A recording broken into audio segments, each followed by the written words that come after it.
Em média, 9 casos de estupro coletivo são registrados todos os dias no Brasil. Foram mais de 3.500 em 2016, o último ano com estatísticas fechadas. Causas, consequências, combate e punição a esse tipo de crime são o tema do fórum de hoje.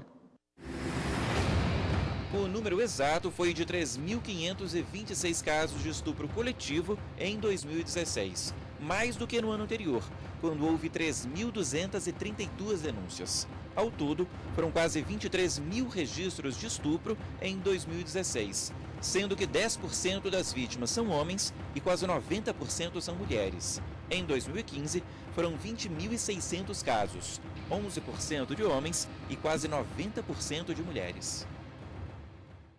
Para falar sobre esse assunto, estão aqui com a gente a professora Lourdes Maria Bandeira, da UNB, e também a advogada Marília Brambila. Bom, muito obrigado pela presença das duas aqui no fórum. A gente tem números absurdos. Um caso já seria terrível, são milhares de casos. Como é que a senhora recebe esses números, professora? Como é que a gente analisa isso? Olha, os estupros coletivos já são muitos, como você bem colocou. Mas falando dos estupros, de modo geral, no último anuário do Fórum de Segurança Pública Nacional, ocorrem 123 estupros por dia no Brasil. Os números são terríveis, não só porque nós temos uma história que ela é eivada por uma série de violências, né? Nós tivemos a escravidão, que trouxe traços do racismo muito forte, como nós temos também uma história de um patriarcado muito grande, muito profundo, com práticas sexistas, em que as relações de dominação em relação às mulheres, as relações de controle do corpo feminino, da propriedade sobre o corpo feminino, evidenciando uma virilidade, um mito da virilidade, faz com que as mulheres sejam estupradas, não só do ponto de vista da sua sexualidade, sejam gravemente agredidas, mas também do ponto de vista moral, porque o estupro em si, ele é uma prática, não é, sexual com uso da violência, em que praticamente 93% dos estupros ocorridos são contra as mulheres, mas ele é antecedido por uma série de abusos morais, de assédios e uma condição de humilhação e de desqualificação da mulher. Então, nós temos uma história que, infelizmente, não é, ela se transforma no que vem sendo chamado de uma cultura do estupro. O que a gente tem que pensar?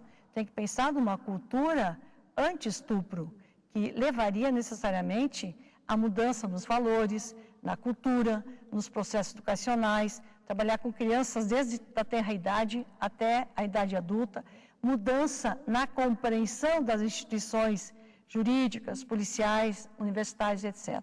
Então, essa é uma situação que coloca o Brasil entre os 5 países com maior prática da violência de uma gama de quase 200 países do mundo ocidental. A gente alertava sobre esses números, Marília. Eu trouxe aqui números do Ministério da Saúde, a professora já trouxe números do Fórum Brasileiro. Os números são muito diferentes uns dos outros. Existe também a subnotificação?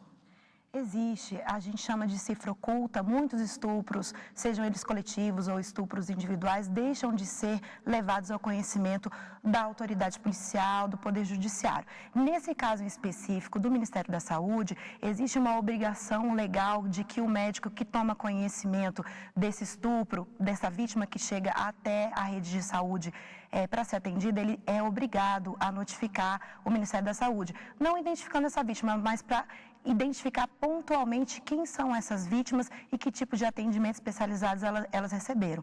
Então, esses dados do Ministério da Saúde são justamente esses notificados pelos médicos. Já os dados do Anuário Brasileiro, ele versa sobre os registros de ocorrência na sua maioria, né? Eles são registros estaduais, são utilizados os bancos de dados das polícias civis, dos estados, e aí ainda assim não é o registro real de tudo, né? E nunca vai ser. A gente tem essa cifra oculta criminológica dentro do Brasil, assim, com todos os países da América Latina. Por quê? Porque as pessoas não conhecem os seus direitos, não conhecem o que procurar e muitas vezes elas ficam com medo, ficam com vergonha. Então essa cifra oculta, principalmente em relação a crimes contra a dignidade sexual, é muito alta ainda. As pessoas nem sempre sabem onde elas devem ir. primeiramente, se ela foi vítima de um estupro violento, onde houve penetração, ela deve procurar a rede de saúde acompanhada de algum parente, ou se ela se sentir insegura,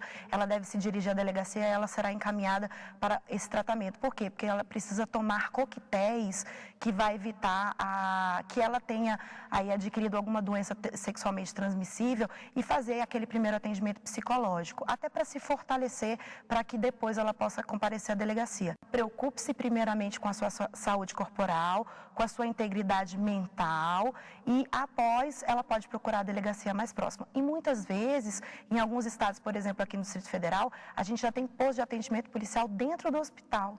Então, ela não vai precisar nem se deslocar até a delegacia. A autoridade policial vai até ela. Então, é importante saber que esse primeiro atendimento médico é obrigatório. Como a doutora coloca, quem tem que ser procurado, seja na saúde, no âmbito da saúde, seja no âmbito da segurança pública, muitas vezes, as pessoas que devem acolher a pessoa estuprada, elas não estão sensíveis, não estão habilitadas, não estão capacitadas para acolher, porque essa pessoa, eu mesmo já acompanhei algumas pessoas, estudantes, colegas, à delegacia, e nem sempre há um acolhimento adequado, porque a pessoa está vulnerável, ela está, em alguns casos, ela até se sente culpada, porque há uma ideia de que ela deve ter contribuído para provocar o estupro, porque ela estava com aquela roupa, ou naquele lugar, ou com aquele lábio pintado e assim por diante. Então, aí já é um segundo choque, não é? Já é uma segunda violência, porque a receptividade deveria ser, primeiro, sempre multidisciplinar. Então, não é só o delegado deveria estar articulado, a delegada com uma psicóloga, com uma assistente social, com alguém que acolhesse naquela fragilidade que ela está.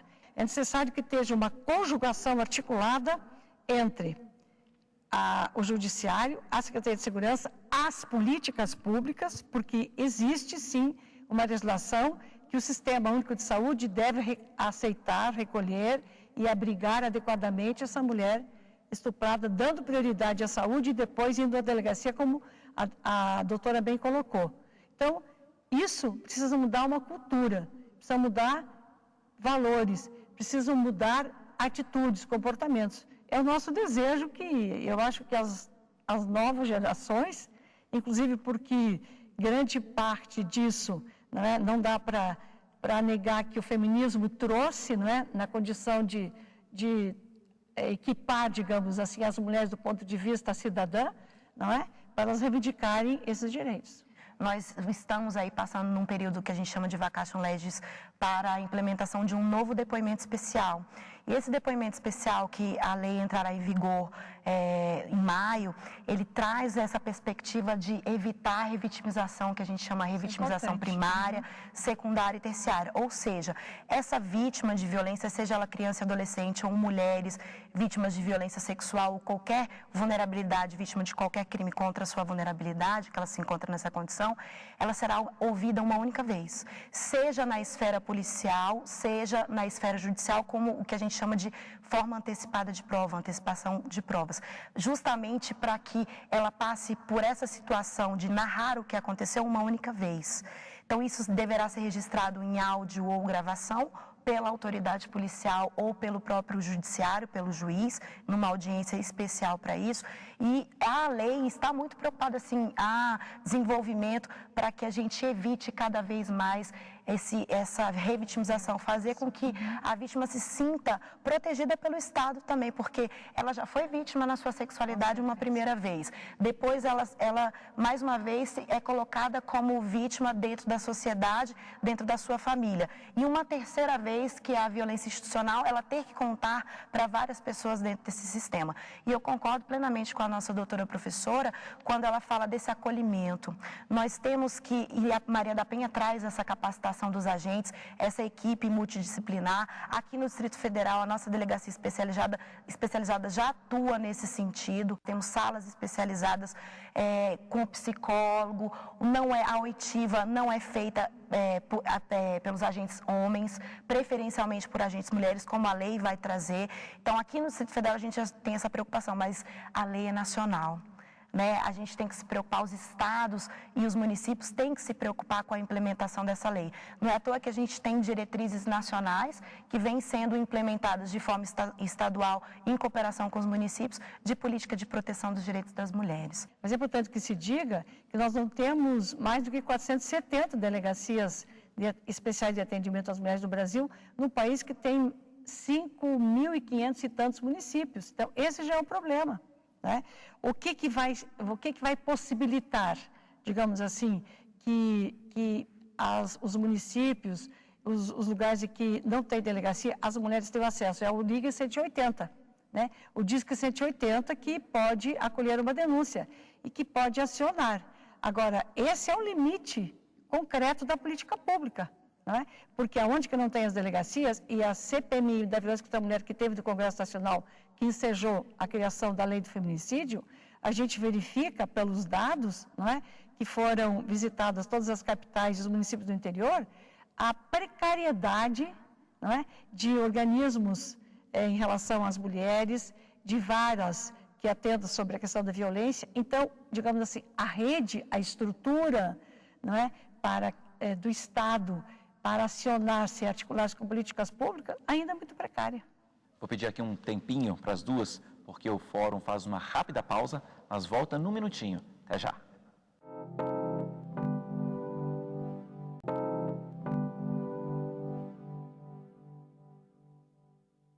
O fórum está de volta e nosso assunto aqui hoje é o estupro coletivo, causas, consequências, combate e punição.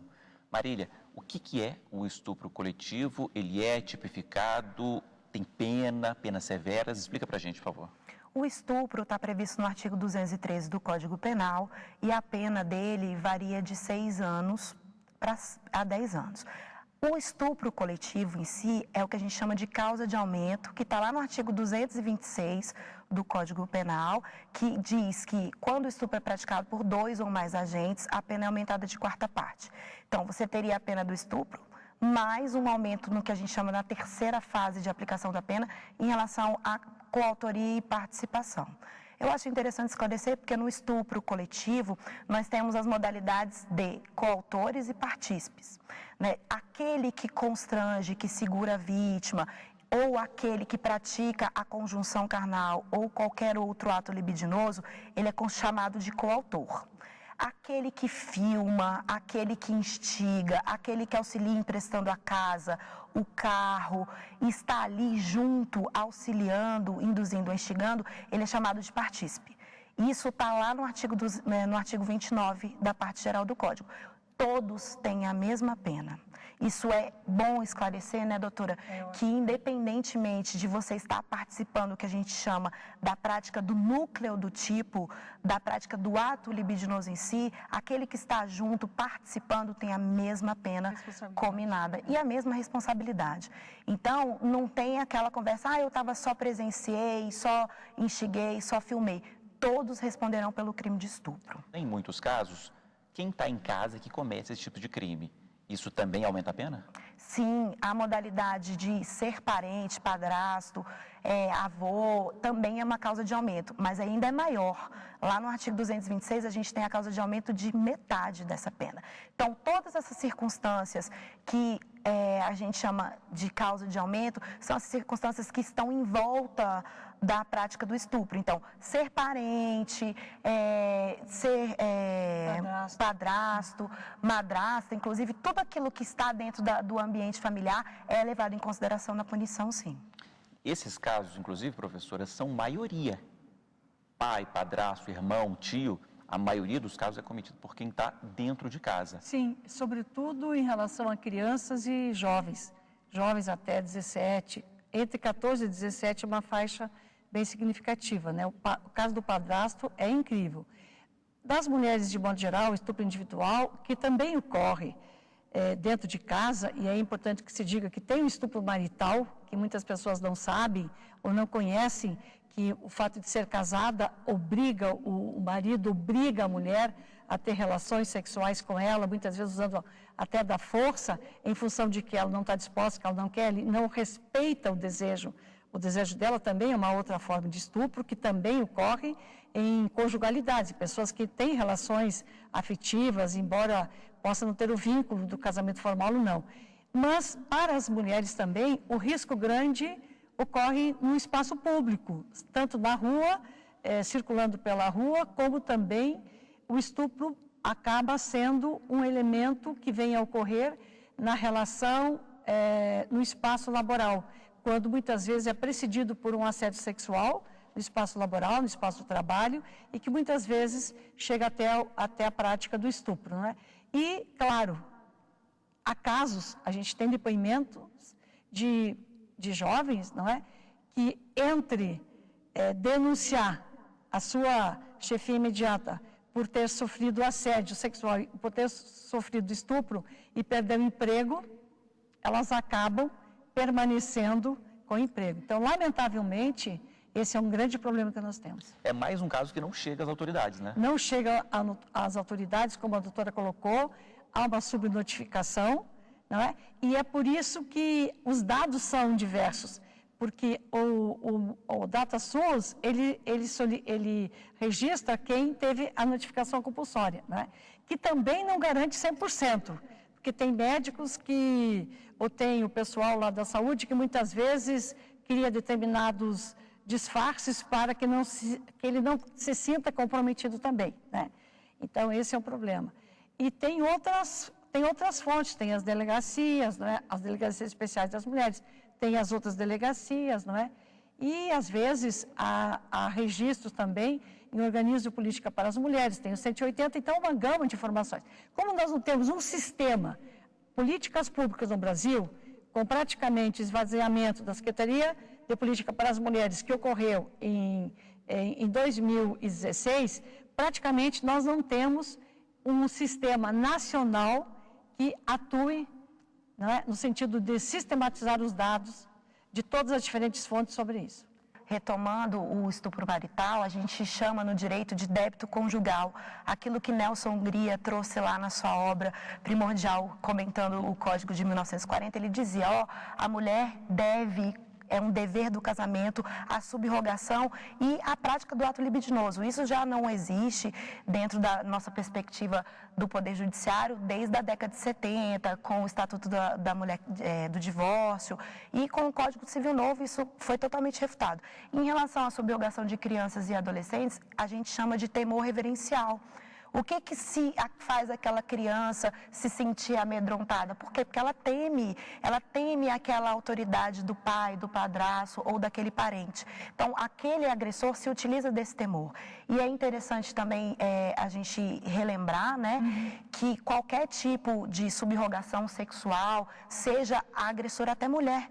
A gente não falou desse assunto, sim, mas eu acho importante a gente falar que hoje, depois de 2009, é indiscutível na nossa legislação que a mulher que subroga outra mulher ou subroga crianças e adolescentes para a prática de ato libidinoso, ou até o homem, é autora de estupro. Eu queria falar também sobre redes sociais.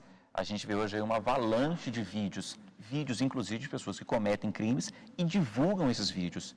Nesses casos, a pena é ainda maior? Existe? Existe o que a gente chama de crime de apologia a fato criminoso ou até mesmo fazer incitação à prática de crime. Então, são duas modalidades que estão previstas no Código Penal que podem se adequar a esse tipo de situação. E qual é a maior gravidade disso tudo?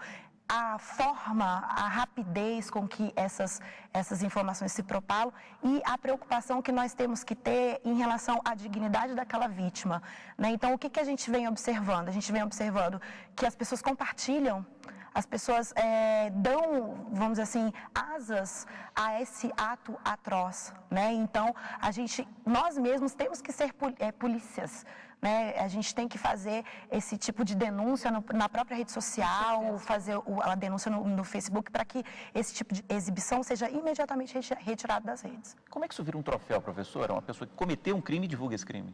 Veja bem, se você observar, geralmente quem divulga, não é, são pessoas que cometeram, que presenciaram, que até, como a doutora disse, contribuíram, porque estavam ali prestando câmera, casa e etc. São pessoas que têm uma hiper baixa autoestima. São pessoas que a única forma de elas serem vistas, né, que já tem uma história geracional de vulnerabilidade, de desprestígio, de humilhação, etc., não é? E que vão usar do único poder, entre aspas, que detém, que é o poder do machismo, da masculinidade, da virilidade, que na verdade é um falso poder, é um poder imaginário, não é? Para se tornarem conhecidas, para se terem um pouquinho de fama, para colocar-se do ponto de vista narcísico, não é? E do ponto de vista de contaminar, porque elas vão poluir outras pessoas, vão contaminar outras pessoas, não só para se tornarem conhecidas na mídia, porque alguém vai falar,